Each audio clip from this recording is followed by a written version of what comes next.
Hello, everyone, and welcome back. As always, I'm your girl, Candy Washington. And before we dive into today's episode of Sugar Pills, the self care podcast, where I cannot wait to help you lead a more joyful life, and I have a beautiful, absolutely beautiful guest with me today. But before we dive in, if you need more support, you can always join our Facebook group. And we also have a ton of courses on self love, self worth, and lifestyle design. Just check out the courses down below. And we also have a free self love guide. If you just want to start your self love journey, definitely grab that. And if you do, you get on our free newsletter. And then it also, you can book me for some one on one coaching. So that's just if you need extra support on your journey. And all of that is linked down below. So with that, let's dive in. I have the beautiful Sophie Kietzmann. I hope I'm saying that Kietzmann. on with us. She is a dynamic photographer, and she's also going to talk about body positivity and other topics. So welcome, Sophie. Thank you so much. Thanks for having me on. Absolutely. So do you want to share with us just a little bit about yourself? Yes, I would love to. Well, hi, everybody. I'm Sophie, it's totally fine if you say Sophie, but as you probably heard from the last name, I'm originally from Germany. Yes. That's where I grew up, in Berlin. But I went to international school in Brussels for a couple of years when I was very young. So I grew up with a lot of American culture and super diverse cultural surroundings. And I think at one point we had kids from every nation in the world in that school. So originally I'm German and my mother tongue is German, but I moved to the United States. I think it's been like 5 years now. Because I wanted to follow my dream of becoming a freelance photographer. And I was obsessed with fashion and beauty, and that's kind of the world that I wanted to get into. And I grew up idolizing New York City from the way it was shown in the media, and fell in love with the city when I first came here, and I've been here ever since. I love that you talk about like New York City being sort of romanticized through media. And I feel like that's what you do with photography. You know, you can romanticize a person or an idea of a story through image or video. So how do you do that with, you know, your photography and your images? How do you create the essence of a person or a place? Well, I think photography is always a platform that uplifts people, ideally.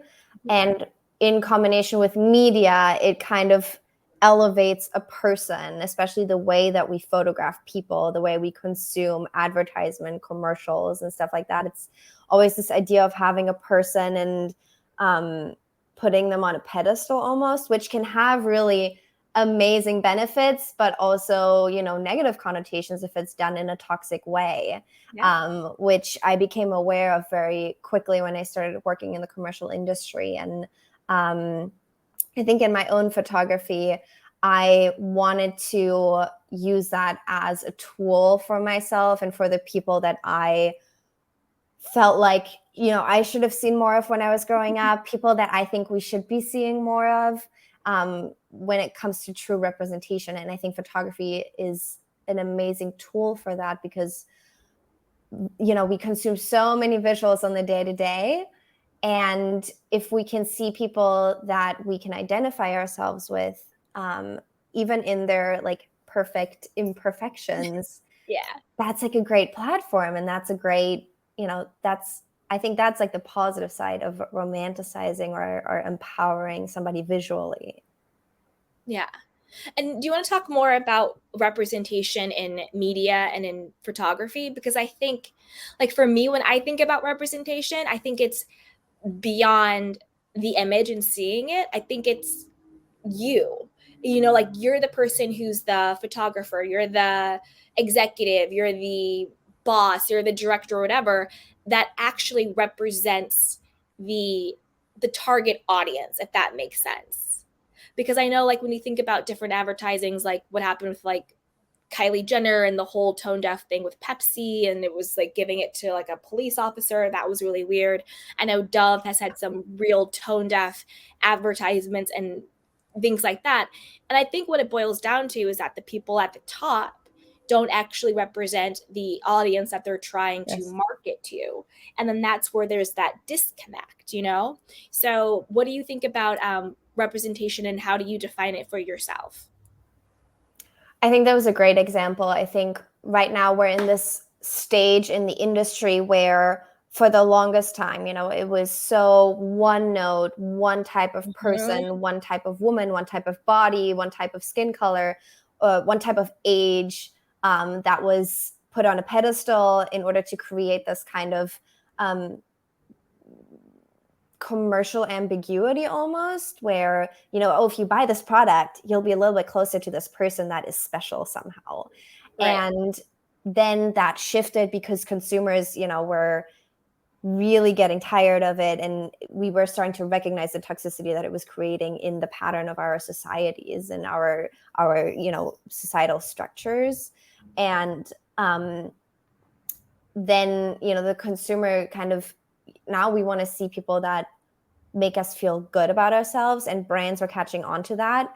But Mhm. they had the especially the commercial photography industry is such a huge machine, if you want to look at it that way. Yeah. So many brands, so many organizations, so many agencies.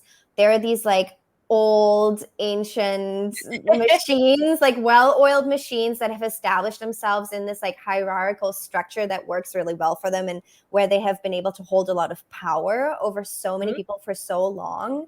And then all of a sudden they realized, oh, we have to shift. And a lot of really tokenistic representations started popping up, where they were like, okay, let's make ourselves look good at first, where we'll take the person that everybody's more excited to see these days, we'll put them on a billboard, but behind the scenes, the teams, the people in power positions, the creative structures behind it were all still so one note. And Yeah. now I think I'm lucky enough that I think I'm getting into it at a point where brands are starting to catch on to that. The end product, like it's hard to hide the fact that you can't just plaster somebody's face all over media, and Mhm. behind the scenes no change be occurring.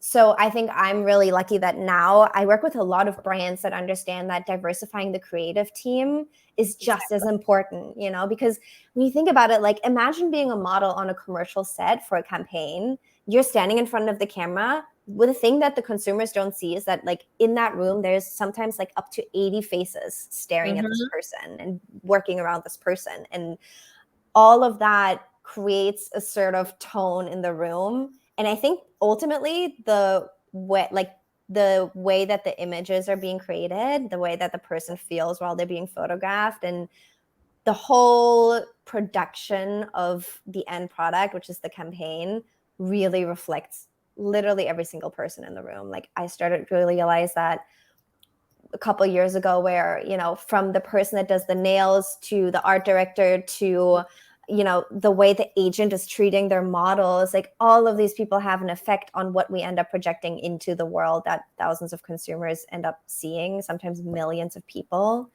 And I think that's where the real shift shows up, in order to then have a different effect with the images that we're putting out in the world. No, 100%. And there was a lot of, like actors and models finally speaking out, where they Yes. would say they would go on set and there was no hairdresser who knew how to do black hair. So they would always have to come and do their own makeup, do their own hair, because the makeup artist didn't know, Unacceptable. they didn't have like the shades for their skin tone, or they didn't know how to work with their hair and things like that. And so they always felt kind of left out. And these are like, working actors, working models all the time. And they're like, yeah, there's nobody on set that can understand my skin, can understand my hair texture, can understand me. So, of course, that's going to make them feel energetically different and other and less than. And then that will also come through the image or the video. And I agree with you about the toxicity of images sometimes. And I agree, it's also getting a lot more positive when you were saying it was just like that one cookie cutter mold. Because if the media is just telling you this is what the example is of beauty. This is what the example of a person who is worthy. This is the example of a person who's lovable. This is the person who's desirable, but that person doesn't look like me. Then I'm going to think, well, then what's wrong with me? Yeah. So now I'm going to go and I'm going to buy that product. I'm going to buy that book. I'm going to buy that hair straightener. I'm going to buy that whatever, because I'm trying to look like this, because what I'm really trying to do is to be good enough to be loved, right? Because that's really the core of what it feels is like. I think as human beings, we're all just seeking love. Yeah, and we want to be included in the herd. You want to be included. You want to belong. It's like I want to be good enough to be loved, and I want to know that I'm accepted and that I belong. It's like that longing to belong. But if nothing you can do looks like this cookie cutter type, then you're going to walk throughout the world feeling not good enough, right? Yeah. So I agree. I think what you're doing and what other creatives are doing now and other executives and all the people in the, making those decisions, having the representation in someone like you and then in other people, and then it translates to the actual image and photography and video, is changing the world. It's making us feel better about ourselves. It's making us feel included.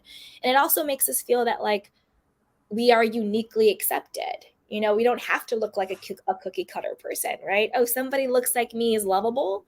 Somebody who looks like me is good enough. Somebody who looks like me is accepted. Somebody, not even just looks, somebody who acts like me or, has the same ideas that I do or the same lifestyle that I have. That's okay.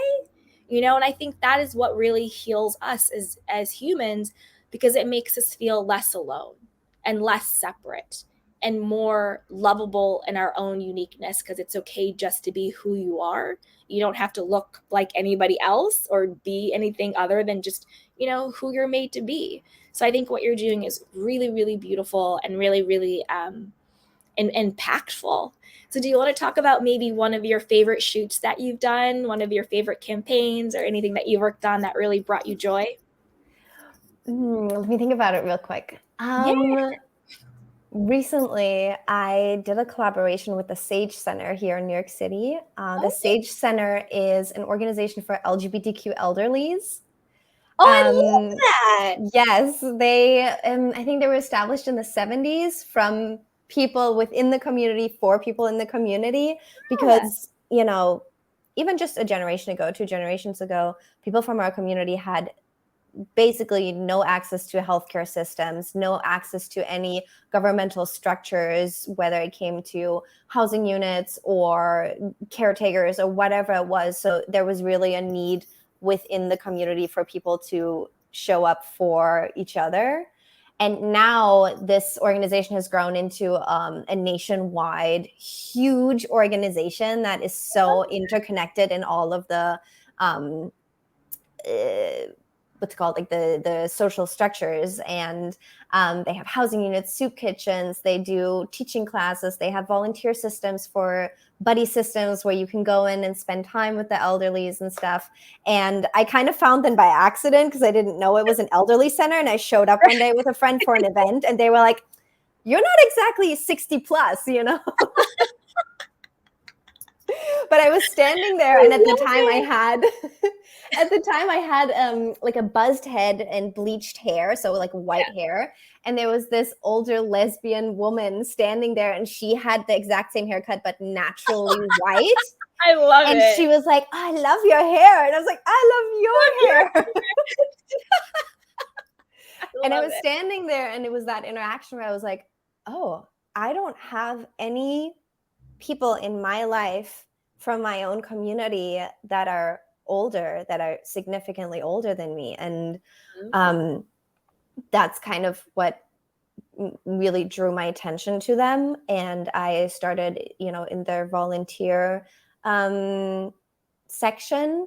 But then I was kind of thinking about it. I was like, what else can I volunteer? And I was like, oh, you have a skill, like you have a profession. So I reached out to their PR marketing person and kind of started there and being like, whatever you guys need, like I'm here, and this is something that I have to offer.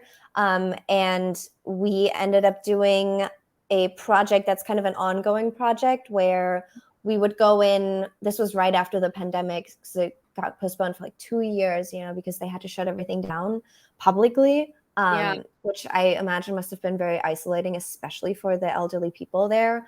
Yeah. But then we finally ended up being able to go in. They have a housing unit in Manhattan, and then they have one in the Bronx, and I think one in Prospect Park or Greenpoint. So we would do like an outdoor setup so that it was COVID safe, and the elderlies would come, and I would photograph them either alone or sometimes even with their partners. And that project honestly changed my life, because Mm-hmm. I have so many queer girlfriends that have told me, oh yeah, when I was younger, like I never pictured my life past 30, because I didn't even know what that life would look like, because there was no positive representation, or if anything, like so limited that, it takes a certain amount of representation in order for you to find that one example where you actually see yourself reflected. Yeah. And I had a really crazy moment too when I was doing the photo shoot. There was an older Air Force veteran there, and I immediately clicked with her. It was like Aw. as if she was already my my adopted grandmother, and she saw me for who I was, and I didn't have to explain any of my identity to her, because we saw each other, and we were like, okay, I get you, I see you.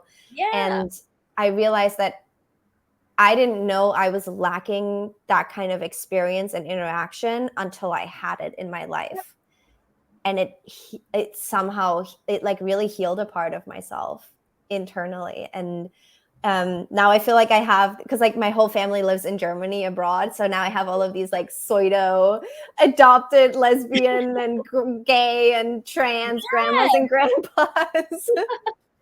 As it should be. And I think that's such a beautiful example of just humanity in general. When you think about our cultures and society, it is the elders who pass on the wisdom to the younger generation, and to have that sort of connectivity of there is a future for me because you represent that future. You're 60, 70, and 80, Yes. and I see myself in you and you see yourself in me. And that's so powerful. It's so powerful. And it also gives you hope that, like, I'm not alone. I'm not the only one. And there's a future, and I'm accepted, and that's okay. Just like you said, like you saw each other. And I think that's so powerful and so important.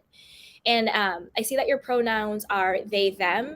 Do you want to Yes. talk about that a little bit? Like how you identify and what does that mean for you and what was your journey was to that? Because I would personally love to understand.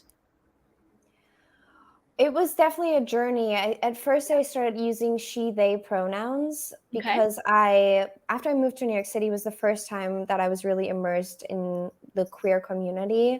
I personally came out as gay after I moved to New York City. And for the longest time back in Germany, I was living in straight relationships. I was really straight presenting because I had no access to that part of who I really was. It was not how I was raised. It was not the environment that I found myself in. Again, the thing with representation, I didn't see any representation of who I could possibly be. And that was a very painful time for myself, because I cut myself off from a lot of parts of myself, and I denied myself a lot of facets of who I am, especially, for example, when it comes to masculinity. Like I was only embracing the feminine aspects of myself because it's what I was taught was acceptable in society, what would keep me safe, what Yep. would ultimately make me lovable, like you said earlier. And then I moved to New York City, and all of a sudden for the first time in my life, was surrounded by women and queer, non-binary people that were so empowered in being open and proud and honest with how they perceive themselves internally, Mhm. and making that visible on the outside, and choosing language that felt affirming to them, whether that's pronouns or adjectives that you use to describe somebody. Not every woman wants to be called pretty. Some people love to be called handsome, things like that. And it really opened my mind up to different possibilities. And around the same time, I started modeling, actually.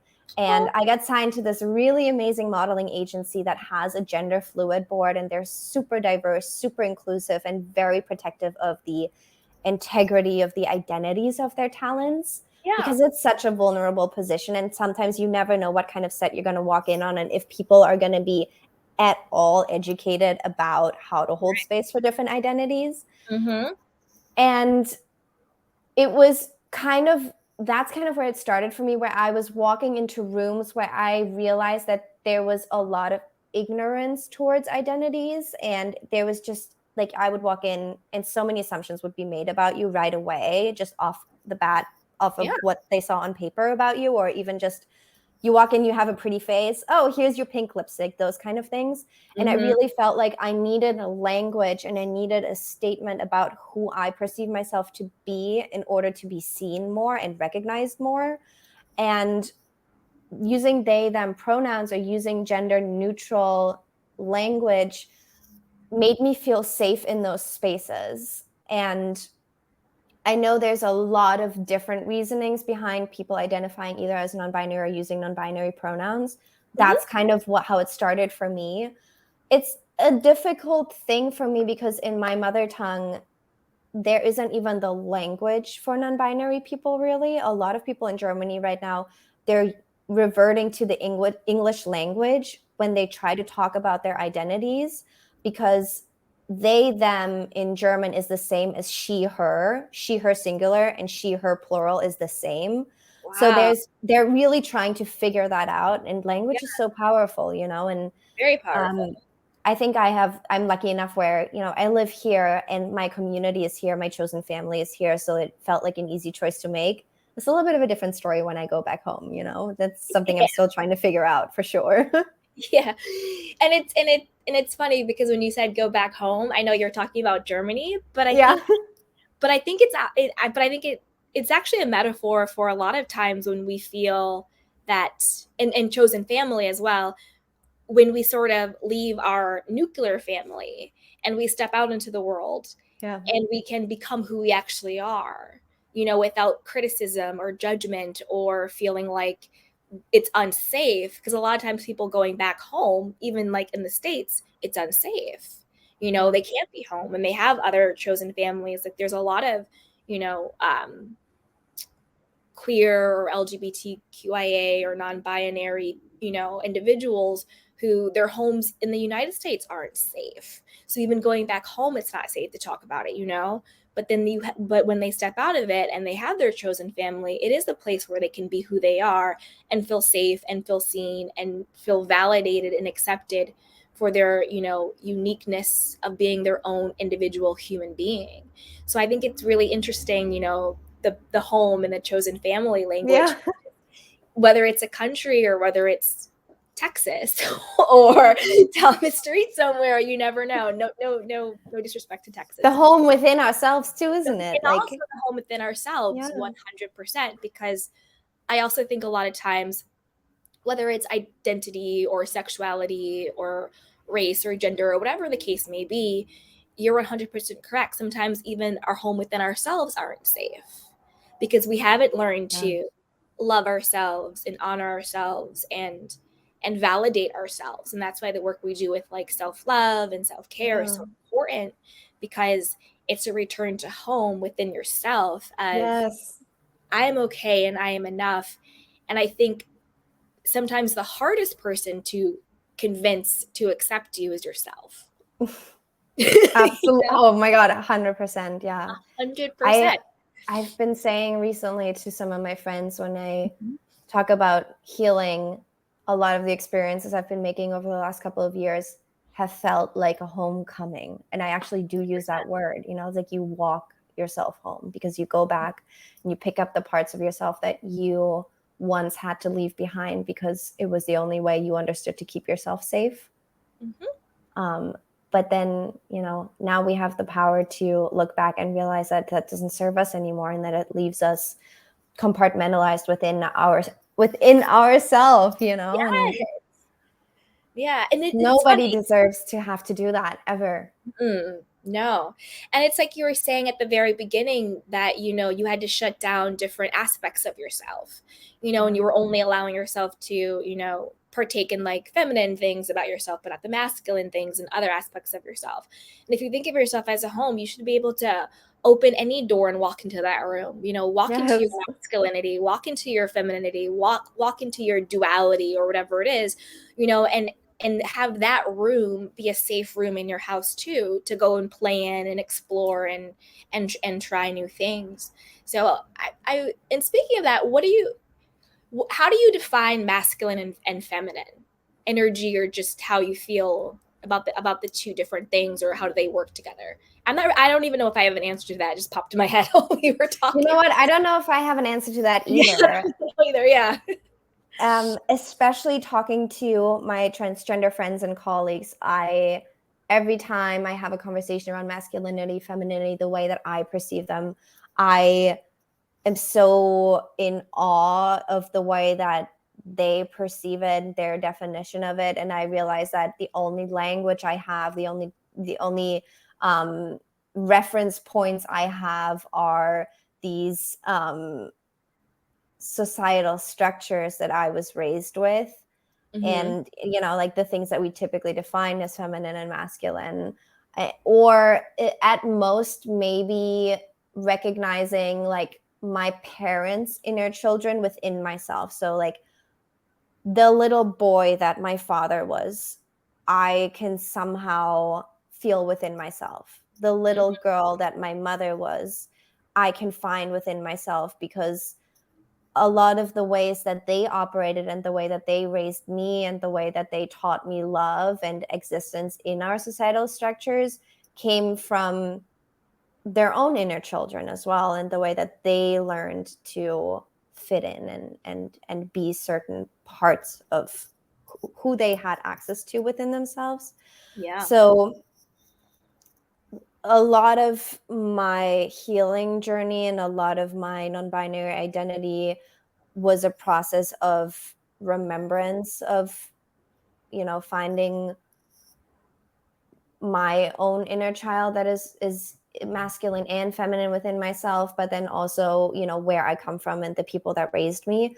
But that in and of itself still is so black and white, and it's so, pre-programmed, that I think, like you, I don't really think I have like a really good answer for it. I only know what like it has felt like for me. 100%.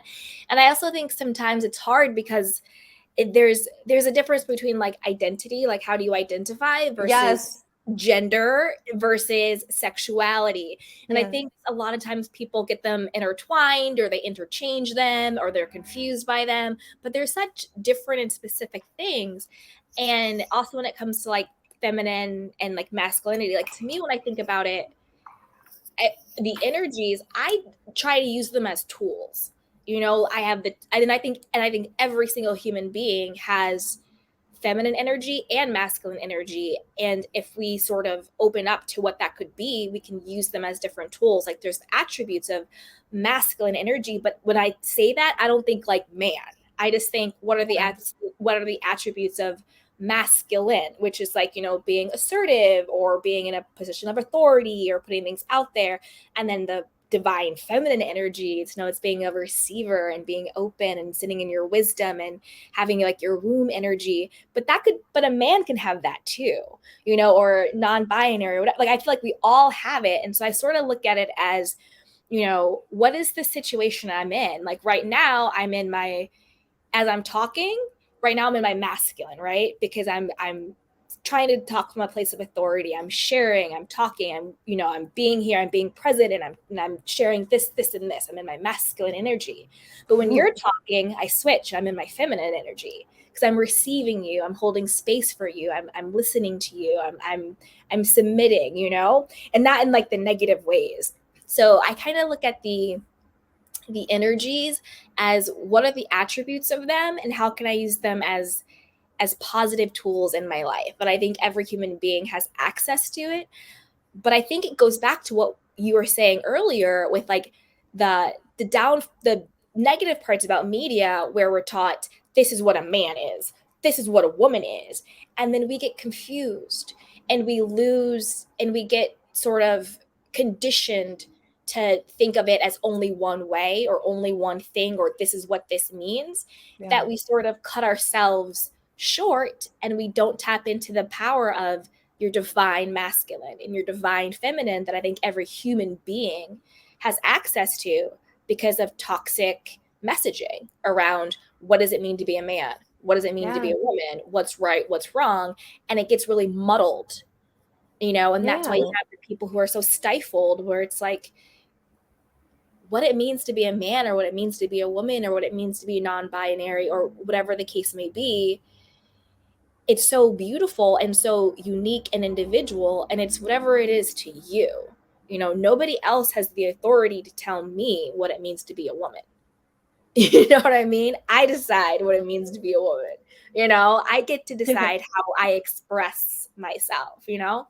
Yes, absolutely. And like the more we can undo a pre-programming of that perception, the wider that experience can become. It's so funny how you were talking about like as you're speaking versus as you're listening, because recently I've been doing more speaking engagements and I find that I become the best listener when I listen from my inner child. And my inner child, I don't perceive gender when I tap into that. You know, I perceive like pure curiosity. And it reminds me of, you know, middle school in Brussels where I was meeting children from all over the entire world. And it was, I think of that time kind of as the pre-stage of me truly being conditioned into the type of woman I was raised to be. And we start that so early. I think I heard something like, you know, it starts at like 7 or somewhere between like 7 and 11 years old, where we, you know, children start mimicking the constructs of feminine masculine that they're being raised into. But I'm really trying to undo a lot of those things. And the more I do, the more I find that I'm capable of providing space, of receiving a person as whoever they are, whoever they might be. And of course, that is an ever, like, you know, like a constant process that I don't think I'll ever be done with in my life. Even, you know, due to my own scars and my own trauma that I experienced, there's so much preconditioning there as well that taints that. But I think some of the best work we can do, like you said, is like not box ourselves in that sense, because then we can experience ourselves and experience others for who they truly are. And, you know, I have lived a life where I did not get to be a full version of myself because there was no space being provided for it. And I have carried the scars away from that. And I wouldn't change that experience for the world, because I think it was the only way for me in life to truly have an understanding for what it can cost a person when there isn't space being provided for them and for self-expression or material for self-recognition, self-identification, where children much younger than what I was actually get to choose. And I understand what that feels like. I have, you know, I have paid the price for it, and I can truly say that I refuse to be a, you know, perpetrator of that. And I know that sometimes I will be. There's no helping it. But I can dedicate a life towards undoing that for the benefit of everybody around me and the generations coming after me. Yeah. Do you have any guidance for people who may feel, you know, how you felt, like sort of stifled and there wasn't a safe space for them, or they're not really able to tap into who they are? You know, if someone's watching or listening and they're like, well, I feel like that, you know, I feel like I can't be myself and I can't find acceptance. Do you have any guidance on what they can do to start either their healing process or getting to that place? One of the things that really helped me back then when I was experiencing a lot of pain because of that was that knowing that the things that hurt us and the things that cause us pain, they don't feel right for a very specific reason, and they are the best indicators towards who we truly are at our core. And that indicator can't be wrong, because you know that those emotions, you're not imagining them, you know, that pain, those experiences, that it feels truer than anything else, in the most negative, unpleasant way, of course. But ultimately, later on, I realized that they were the true gift that actually helped me get out of that, was because they reminded me, they were pointers towards who I have always been and who I never was capable of being. Mm-hmm. And that nobody can take away from you. And that was something I hung on to for a long time. Yeah. In order to kind of dig myself out of that place. Yeah, and I agree. I think that sometimes the pain can definitely be an indication of trying to point you out of the wrong direction. Like, it hurts, go away from this, to go to who you truly are, to go to who you truly are.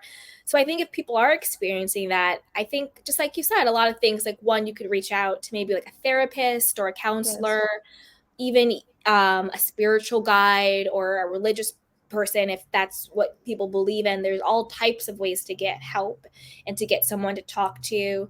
There's online, there's different like social groups online that you could connect to if you're in a place where you feel like, no one around me looks like me, or, I go to school and I'm the odd person out. I go home, I'm the odd person out. Now, thank goodness, we have technology where we can find people on Facebook or different groups. And of course, suss it out and make sure it's safe. But there's online support, there's hotlines, there's support groups, there's Sage, groups like that, where you can go and say, oh, wow, there's a whole community of people who are like me, and then they can help you work through that. So I think those are some things we can do when we kind of feel isolated or alone, or the pain, is to seek that professional help, and then also seek out that community. If you can't go there physically, go there online. There's online groups and virtual groups and all of that stuff, just to have someone to talk to get it out of you. Also, I love journaling, journal stuff down. Like, I'm a huge proponent of therapy. I was talking to my therapist this week, and we're talking about I have therapy right after this.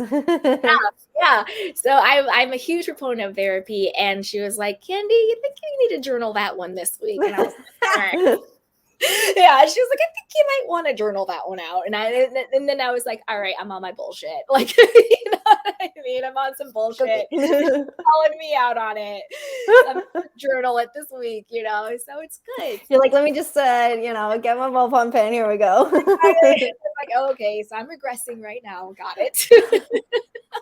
I am now in my wounding. I'm not in my healing. Got it. Like, so I think that's good. And, and find safe people to talk to it about, because part of healing, like you said, you feel like you're going to be dealing with it forever. It's true. Healing is a process. You don't just get to one place and you're like, I'm healed, done. No, it's a life. It's a life of healing, and that shouldn't be discouraging. I think that should be encouraging. So that you can always go back to your tools to take care of yourself. You can always, heal, and you can always, find that peace and find that community and find that support within people, and just realize, what, this is life, and that's okay. There's no there. I don't have to rush my healing and be healed and then I'm perfect. No, I'm on a healing journey, and I think the healing journey is life. And I think a part of the healing journey is this, like we said, that return to home. And I think returning to home, to me, just really means really loving yourself unconditionally. So even when I don't like myself, because there are days when I'm like, I'm done with you, Candy. I'm done with you, girl. Like, even on the days where I don't like myself, when I'm not being, all of that, when I just, we all have days where we're just whatever. For sure. At the core of it, though, I still love myself. I can still remind myself, you know what, you're being really critical right now. How about you show yourself some love? You're really judging yourself right now. Why don't you self-soothe? Why don't you do some affirmations? Why don't you journal? Why don't you call a friend? Why don't you take a nap? Why don't you just, say something kind about yourself? Because at the core of it, I still get to be human. I'm going to make mistakes. I'm not going to get it right. There will be messy days. There'll be sad days. There'll be depressed days. But then there'll also be joyful days and happy days and loving days and all of that stuff. But at the core of it, if I really truly love myself unconditionally, I think that's really what it's about. That, if I identify as woman, great. As man, great. Non-binary, great. Cool, whatever. But at the core, I think we all are just divine beings. We're a part of essence or consciousness or whatever you want to call it. And that's identityless. That's formless. It's not non-binary. It's not woman. It's not man. It's none of it. It's pure love consciousness. And I think that it exists in all of us. And we're just having this unique human experience. But to get back to home is remembering who lives inside of you, that divinity. And I don't mean God in like this religious structure way. I really mean that collective consciousness of just love. And that's why two men can love each other, two women, man and woman, whatever it may be, because at the core of it, we're all the same consciousness. And that's really what it's about. That's why you get a feeling about somebody's energy, somebody's essence. You fall in love with their soul and their spirit because we're all from the same. But it's the illusion and it's the programming and it's the toxicity that makes us think that we're separate from each other and that we're divided from each other. But there's really no separation. We're all the same. And I think we're all trying just to remember that. And that's what the journey is. That's what I think, at least. Yeah. I think that too.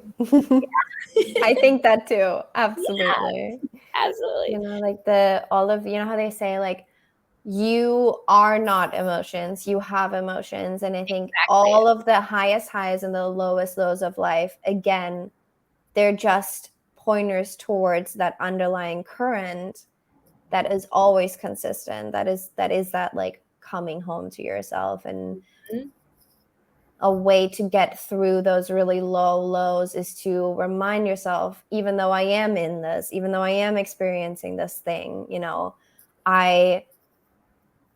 I choose to love, honor, and accept myself through it, because there is never, it's always going to be consistent up and down, both because it keeps us in balance and keeps us redirecting towards what is always there underneath it all, underneath all the emotions, underneath all of the beliefs that we might have about ourselves.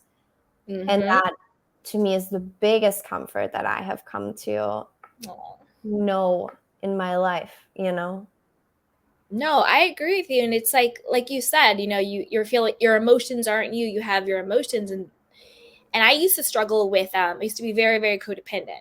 So I really struggled with my own humanity. I struggled with being like, this hurt me, or I am angry, or I don't like that, or saying no. And then I had to learn that, like, I have my feelings don't have me, that I can be angry. It doesn't mean I'm going to become an angry person. Because I was so fearful of experiencing the fullness of my humanity. I was being delusional and numbing myself. Like, no, I'm happy, joyful all the time. And it's like, no, that's delusion. That's a fantasy. You're a divine being, but you're having a human experience. And a part of the human experience is both the good and the bad. It's the light and the dark. It's the shadow and the light. It's all of it. So you're allowed to feel all of the feelings. You're allowed to say, I'm really pissed off. That really hurt me. Or I'm angry. Or I feel embarrassed right now. Or I feel shame right now. Or I feel guilt right now. But then knowing that you have the tools to work through it, to identify, well, why do I feel ashamed? Why do I feel embarrassed? What's that about? And then work through it to get back to, nope, I'm intrinsically valuable. I'm lovable. I'm worthy. I'm enough, blah, blah, blah, blah, blah, blah, blah. Just know that you have the tools to work through all of the emotions and the feelings. And a part of being an evolved human being is allowing yourself to experience all of it, like the entire rainbow. You just don't want to see I don't know, yellow. You want to see all of the colors, right? Yeah. And that's what it's like. That's the part of the human experience. You want the whole spectrum of emotions. You can't just say, I only want the happy. Well, then you're numbing yourself out to everything else and you're not actually happy. Because, you can't have the rainbow with only one color, Especially the growth part, I think we can all Exactly. agree that some of the trickiest situations in our lives produced the biggest growth, actually pushed us the hardest. And when you look back on it, you're like, would I change it though? Even the like really, really painful stuff, I personally always say no, I wouldn't. I would change some stuff. Okay, well, let's journal on that one too. Exactly right. Candy, you need to journal that. That's perfectly, and that isn't saying that whatever happened to us, certain things that they were ever right, Yeah. But there's a difference between recognizing that, yes, this happened. Yes, it was wrong. This should have never happened, or this should have never been done, or this should have never been this way. Yeah.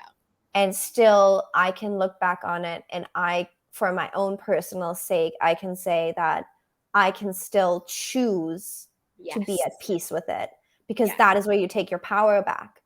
100%. And I agree with you 100% with that. And also, when you can show appreciation to suffering, that's when you get the wisdom. When you can say, I went through this horrible time and I suffered through this, but I appreciate it because now I know this about myself. Now I have this tool. Now I have this piece of wisdom. Now I have this experience. Now I have whatever it is. And I think when you show appreciation to suffering, not that you want to suffer or you choose suffering, just like you said, but you can be at peace with when you did suffer. I think that's huge. And I agree with you 100% on that. For a long time, I always said my deepest moments of suffering in my life have taught me the most truthful things about humanity, and have opened my eyes to huge aspects of what it means to be a human, not just within myself, but within all of the people around me. And ultimately, it made me connect on a level that I would have been incapable of had I not made that experience. And this might not be the most enlightened way to think of it sometimes, but this helps me sometimes, is that I think, okay, some of the people that maybe hold a little more privilege than me, the privilege of not having made certain experiences that I was pushed into due to my own identity and my own positioning in the world, what I have on them is that understanding of what it means to be a human, because I see it in other people that is one aspect that they are asleep towards. And they might never get the gift in life to unlearn that for themselves, or to recognize that within others. And then sometimes I think maybe that is my chosen path in life. Maybe that is the experience I was sent down here onto this earth to make, because ultimately healing from something like that goes way beyond just who I am. And not even just like the people around me or the children that I might raise one day, but I see it in my mother. I see it in my grandmother. Like, I see it in the generation that came before me. Because sometimes I think, well, maybe in my heritage line, somebody like me, somebody as gay, as non-binary, as incapable of fitting into that pre-programmed structure that we have been running for generations. Maybe somebody had to come along like me that was so incapable of fitting into that structure, that had to experience the amount of pain that I did in order to break out of it. Yeah, it's a disruptor. And it's also, not to get too frou-frou, but I believe that, people like us within our families, we're the ones that break the generational curse. Because when you heal yourself, when you learn to love yourself, you break. And by curse, I mean from generation to generation of, fitting into the box, not feeling good enough, X, Y, and Z. Everybody has certain things in their family. But when you learn to love yourself and you are in your own healing journey, you break the cycle of it, you know, so then your home will be a safe space, you know. And then I also, just like you said, on my own journey, I have seen my own family members change based on the fact that I changed. Yeah. Yeah, and that's what I mean by you break that, the family trauma, you break the generational curse through like your own healing, you know? It's like a collective consciousness growth. Yep. Which does take intergenerational Yes. trauma. I truly believe that. Very, very, very much so. Yeah. Yeah. I mean, there's things that are, you know, passed from generation to generation to generation until it takes a person who says, you know what, not me. You know, I know I had to things. I had to do stuff. It's crazy when you realize certain things are so much bigger than just us as individuals, isn't it? And then you sit there and you're like, oh, you were sitting here for, we were sitting here for a look reason. at that. You know, break certain curses in our family. By curses, you know what I mean? Yeah. And stuff like that. So it's great. Oh, the egoic self. Exactly. Exactly. Oh, you are such a beautiful light. I've had so much fun talking to you, and yeah, and just, you know, I appreciate you coming on and sharing your story and all of your insights with us. So our last two things before we wrap it up. One is, what's one last kernel or wisdom or nugget that you want to leave with us? Either something we already talked about or something new that you just want to make sure we hear and understand. And then secondly, where can we find you? Where can we connect with you? And any insights around that? Well, I love how deep we went today. My God, usually it's like, okay, well, tell me about your photography. But you know what? All of the stuff we talked about today, it is at the essence of what I choose to dedicate my life towards, which just happens to be photography, because I found that that is my tool of giving people access to that in my life and in my career and in the life that I'm planning to live on this earth. And like I said, I grew up not having access to these things, not seeing visual representation of people that actually made me feel like myself. And also, you know, paying a hefty price for living so many years of my life not being provided space for feeling like who I show up as my authentic self is good enough. And that is what I desire to give to people, because I truly believe that that is one of my purposes here. And I truly believe that the experiences that I have had in my life were given to me in order to enable me to really understand how to do that for others and do it for myself. Obviously, like I have to start there first. But for all of your listeners, if that is something that they are interested in experiencing for themselves or gifting to themselves and stepping into, and they don't really know how to do that, I would love to be a part of that journey for some people. The photo shoots I do with people, I recently started asking more specifically, you know, what really did change? And it ultimately is not just that they experience a space where they feel like they can be good enough, they can step into a visual empowered self of themselves. How, you know, having photographs of yourself where you can look at yourself and you recognize that you're allowing yourself a wider definition of who you are and having it visually documented and captured can have a momentous impact in how we show up in our day-to-day life, how we show up in our businesses, whether you're an entrepreneur that is starting their own business. Having images where you see your power reflected back at you has an immense power.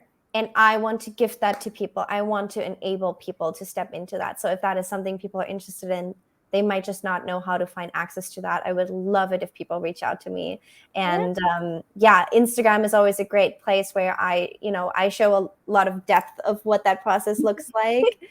And if you guys want to see my work, I think my website is the best place just for the art curation side of things. You'll see a lot of amazing faces there of people that have made that experience with me, that I was able to give that experience to.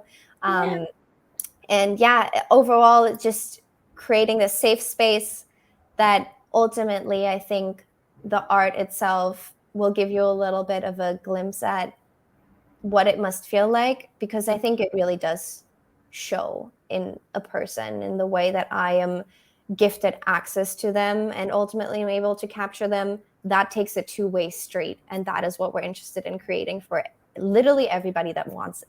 I love it. Yeah. And everybody watching and listening, I will have their Instagram and website linked down below in the show notes in the description box. But do you want to just say it for anybody who's just like listening? Just say what your handle is and your website just to make sure they can grab it.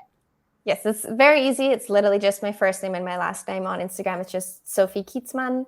And then the website is also sophiekietzmann.com. And there's my email on there. And you guys can slide in my DMs or whatever you guys like. Slide in the DMs.